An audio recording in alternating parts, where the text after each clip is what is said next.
ከባድ አደጋ አለው። በመካከላቸው አላህ ችግርን ይፈጥራል። እርስ በራሳቸው እንዲበላቡ አላህ ያደርጋል። አላህ ይጠብቀን። አሚን በለዋ። የሙሳ ህዝቦችን አቀሳውስ የሙሳ ህዝቦች የነቢዩላህ ሙሳ ህዝቦች ነቢዩላህ ሙሳ ዱዓ አድርገው ጭምር ዝናብ አይሰጣችሁም አንድ መስፈር ካላሟላችሁ የተባሉት 70 ሺህ ጠጋ ህዝቦች ሙሳ ጋር መጥተው አንተ ሙሳ ወይ አላህ ዝናብ እንዲሰጥ ዱዓ አድርግ። እንስሳው አለቀ፣ ህፃናት አለቁ፣ ሽማግሌው አለቀ፣ ነው እየተጎዳበት ነው። አላህ ለምንና 70 ሺህ ሰው ህዝቦች ያ አላህ ይኸው እንስሳዎች አለቁበት፣ ህፃናት አለቁ፣ ተሰማን ረሕመትህን ላክልን ሲሉ አላህ በጨራሽ እናንተ ውስጥ منذ 40 سنة ለ40 ዓመታት እኔ ሲያምፀኝ የነበረ ባሪያ አለ እሱ ይውጣ። ምን ማለት ነው? ይህ ወንጀል ዓለምን ሊያጠፋ ይችላል ማለት ነው። ይህ ወንጀል ብዙ በላ ሊያመጣ ይችላል ማለት ነው።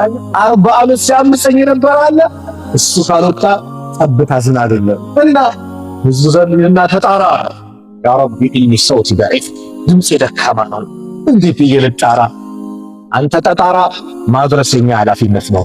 ሙሳ ዓለይሂ ሰላም ህዝብ ወጡና አንተ 40 ዓመት ሙሉ ጌታን ስታምጽ የነበርክ ውጣ፣ ባንተ ምክንያት ጠብታ ዝናብ አልከልከል ውጣ።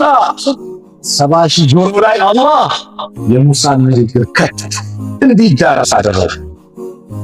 ይህ ሰው ሰማ። ወደ ቀኝ ያህል ይወጣ የለም፣ ወደ ግራ ይመለከታል ይወጣ የለም፣ ወደ ፊት ያህል ይወጣ የለም፣ ወደ ኋላ ቢመለከት ይወጣ የለም።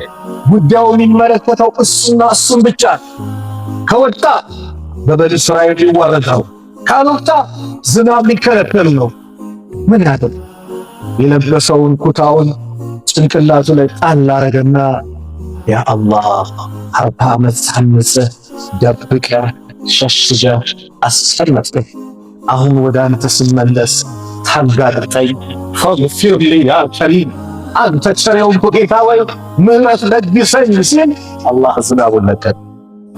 ሙሳ ዓለይሂ ሰላም በጣም በመደሰት ያ አላህ መካከላችን ሳይወጣ እኮ ያጠጣን። አዎ ቅድም የከለከልኳችሁ በሱ ኃጢአት በሱ ወንጀል ነው። አሁን የጠጣችሁት በሱ ኢስቲግፋር ነው። ወንድሜ ኢስቲግፋር አብዛ፣ እህቴ ኢስቲግፋር አብዛ፣ እኔም ኢስቲግፋር ላብዛ፣ ሁላችንም ኢስቲግፋር እናብዛ። በእኛ ኢስቲግፋር ሀገራችን ሰላም ልትሆን ትችላለች። በእኛ ኢስቲግፋር ኑሯችን ያማረ ሊሆን ይችላል። አዎ ወላሂ ጨንቆሃል፣ ኢስቲግፋር አብዛ። ጭንቅ ብሎሃል፣ ኢስቲግፋር አብዛ። ሐሰን አልበስሪ ረሕመቱላሂ ዐለይህ አንድ ሰው መጣና አንተ ሸህ አቤት ልጅ የለኝም፣ ትዳር ይዞ ልጅ አጣ፣ ልጅ የለኝም፣ አላህ ልጅ ቢሰጠኝ ዱዓ አድርጉልኝ አላቸው። ኢስቲግፋር አብዛ አሉት። አጠገባቸው ደረሳቸው ነበር ይከታተላል። ሌላኛው ሰው መጣ፣ ድህነት ቆንጥቶኛል፣ ሀብት አላህ እንዲሰጠኝ ዱዓ አድርጉልኝ፣ ኢስቲግፋር አብዛ አለ። ሶስተኛው መጣ፣ አገራችን ድርቅ ተከስቷል፣ አላህ ዝናቡን እንዲለግሰን ዱዓ አድርጉልን ሲል ይሄንንም ኢስቲግፋር አብዛ ሲሉ አጠገባቸው የተቀመጠው የእሳቸው ተማሪ በጣም ተገረመና ያሸፋላቸው አቤት ይህ ሲመጣ ኢስቲግፋር ያም ሲመጣ ኢስቲግፋር ጉዳዩ ምንድን ነው? አልሰማም እንደ አላህ ኢኽባረን አን ነቢይህ ኑሕን ዓለይሂ ሰላም አላህ ነቢዩላህ ኑሕን ዓለይሂ ሰላምን አስመልክቶ የተናገረው። ኑሕ ምን ተናገሩ? ኑሕ እንደሚታወቀው ለ1000 ዓመት 50 ዓመት የቀረው ማለት ነው 950 ዓመት ላኢላሃ ኢለላህ ሲያሰቡ ቆይተዋል። ያመነላቸው የታሪክ ምሁራኖች እንደሚናገሩት 80 ሰው የሚጠጋ ነው። ለይለ ወነሃራ ነው፣ በቀንም በማታ የዳዕዋ ሲስተማቸው እየቀያየሩ አላህ የሚባል አልሰማም ሲሉ በምልክት አላህ አንድ ነው እያሉ ሲያስተምሩ ወስተግሸው ሲያበሁም ፊቶቻቸው ሸፈኑ በልብሳቸው እንመለከትን። ከዛ መካከል ምን አሉ? ፈቁልቱ አጥፋቸው እስተግፊሩ ረበኩም ጌታችሁን ምህረት ጠይቁ፣ ኢነሁ ካነ ገፋራ እሱ ነው በጣም እጅግ ሙባለጋ ነው፣ በጣም መሃሪ የሆነ ጌታ ነው። ኢስቲግፋር ካደረጋችሁ ድረስ ዩርሲል ሰማ አለይኩም ሚድራራ ከሰማይ ተከታታይ ዝናብ ይለግሳችኋል። ወዩምዲድኩም ቢአምዋሊህ በገንዘብ ይለግሳችኋል። ወበኒና በወንድ ልጆችም ወይጀዐል ለኩም ጀናትን ወይጀዐል ለኩም አንሃራ ትናንሽ ጅረቶችና አትክልቶችን ያደርግላችኋል። ሐሰን አልበስሪ ስትስመት ይሄ ቁራሪያ መልስ ሰጥቷል። አዎ ጭንቅ ብሏል። استغفار أبصار. يقول الرسول صلى الله عليه وسلم من لزم الاستغفار جعل الله له من كل ضيق مخرجا ومن كل هم فرجا ورزقه من حيث لا يحتسب. استغفارን ሙጭኝ አድርጎ ያ ረብ ማረኝ፣ ወንጀል አጎበጠኝ፣ ደካማ አድርጎኛል፣ ምህረት ለግሰኝ ብሎ በትክክለኛ መንገድ ወደ አላህ የተመለሰ ሰው ካለበት ጭንቀት መውጫ ቀዳዳውን አላህ ያበጃጅለታል። ሐሳብ ጭንቀቱን ያስወግድለታል። ርዝቁን ካላሰው ቦታ ያመጣለታል። አዎ استغفار ወደ አላህ እንመለስ። ስንመለስ ደግሞ ሱብሃንአላህ ረበል ዓለሚን የሚደሰት ጌታ ነው። በእኛ መመለስ ያሁሉ ጨፍረህ ዘለህ እንደፈለክ ሁነሽ ዛሬ ትመጫለሽ አላህ አይልም። እንዲህ ይለው ሸይጣን ነው። ሸይጣን እንደዛ ይልሃል። ወአመት ጨፍረህ አውስ አታፍርም ይላል። ለምን? ተስፋ ቆርጠህ በጥመት እንድትሄድ፣ ተስፋ ቆርጠህ ወንጀል ላይ እንድትወርድ ሸይጣን ተስፋ ያስቆርጣል። አላህ ሲመለስ ይደሰታል። ነብዩ ሰለላሁ ዐለይሂ ወሰለም አሉ ለላሁ አላህ እኮ አሉ ነቢዩ ሰለላሁ ዐለይሂ ወሰለም አሸዱ ፈርሐን ቢተውበቲ አብዲሂ ሒነ የቱቡ ኢለይህ በባሪያው ተውበት እጅጉን ይደሰታል በሚመለስ ሰዓት። ሚን አሐዲኩም ምሳሌ መሲያት አንዳችሁ ካነ አላ ራሂለቲሂ በመጓጓዣው ላይ ቢአርድን ፈላቲ ለጥ ባለች ሜዳ ላይ ፈንፈለተት ሚንሁ ወዐለይሃ ጠዓሙ ወሸራቡ በመጓጓዣ እየሄደ ለጥ ያለ ሜዳ ነው ሲሄድ ጠፋችበት፣ ፈረጠጠችበት። እሷ ላይ ምግቡ አለ፣ የሚጠጣው ውሃው አለ። ፈአይሰ ሚንሃ እሷ ተስፋ ቆረጠ። ፈአታ ሸጀረተን ፈርተጀዐ ፊ ዚልሃ አንዲት ዛፍ ላይ መጣና ጥላዋ ላይ ጋደም ማለት ሞት ከመጣብኝም እዚህ ጣፍኝ ብሎ ከዛ በኋላ በዚህ ሁኔታ ሆኖ ይህ ሰው በእርግጥም ተስፋ ቆርጧል ከመጓጓዣው።